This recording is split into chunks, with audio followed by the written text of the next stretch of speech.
Okay Solanki સાહેબ, મજામાં? મજામાં. બેન કેમ છો? હું તમારો ગાઈડ છું Pravin Goswami.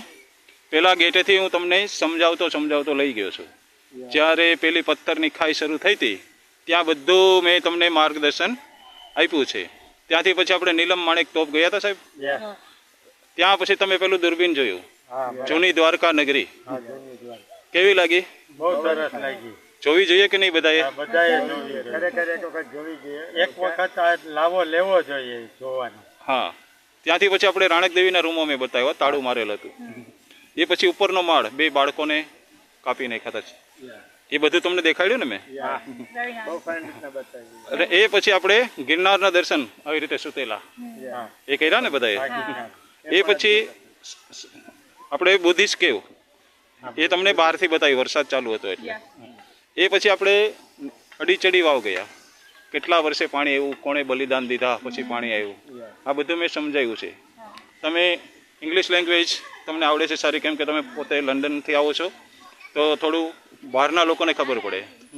The guide was very good. If we had come by ourselves, we wouldn't have known where to go or what these places meant. So the guide is very informative in helping us understand what our history was, where everything came from. So because of him, we now have a better understanding of the certain places in Paddock and what they mean. Everything was very useful, and we would have walked past certain things if it wasn't for the guide. So he really was very helpful and gave very detailed answers of everything and answered all our questions. So it definitely made the journey much more wonderful for us. Okay, thank you. અમને ખરેખર આ બધી જગ્યાનું information નથી અને અમે એમને જોઈને વ્યા જાત તો અમને ખ્યાલ ના હોત.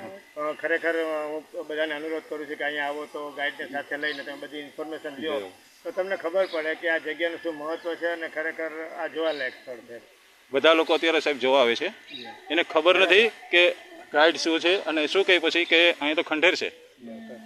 ખંડેર નથી સાહેબ, જેને ખરેખર સમજવા જોઈએ. ખરેખર ગાઈડની આ જોવા માટે ગાઈડની જરૂર છે જ, અને તો જ તમે તમારા આ લાવો લઈ શકો કે તમે સમજી શકો કે અહીંયા ભવિષ્યમાં ભૂતકાળમાં શું હતું, બરાબર, અત્યારે શું છે, એ બધી તમને એની માહિતી મળે. તો ગાઈડ જરૂરી છે ને સાહેબ? ગાઈડ જરૂરી છે. 100% ગાઈડને સાથે રાખીને જ આ ઉપરકોટની મુલાકાત લ્યો એવું હું અનુરોધ કરું છું. Yeah, if we came by ourselves, we would have thought it was a museum, but because of the guide, we now understand like the history behind the palace. આપણે યુરોપમાં ગમે એટલું ફરીએ હા, પણ જ્યાં સુધી ભારતમાં આપણી વસ્તુ આપણે વિધાઉટ ગાઈડ જોઈએ તો ખબર નથી પડતી. ગાઈડ સાથે જરૂરી છે. ઓકે, બધા ખુશ થઈને જશો ને અહીંથી? ઓકે, બોલો જય ગિરનારી. Jai Girnari. થેન્ક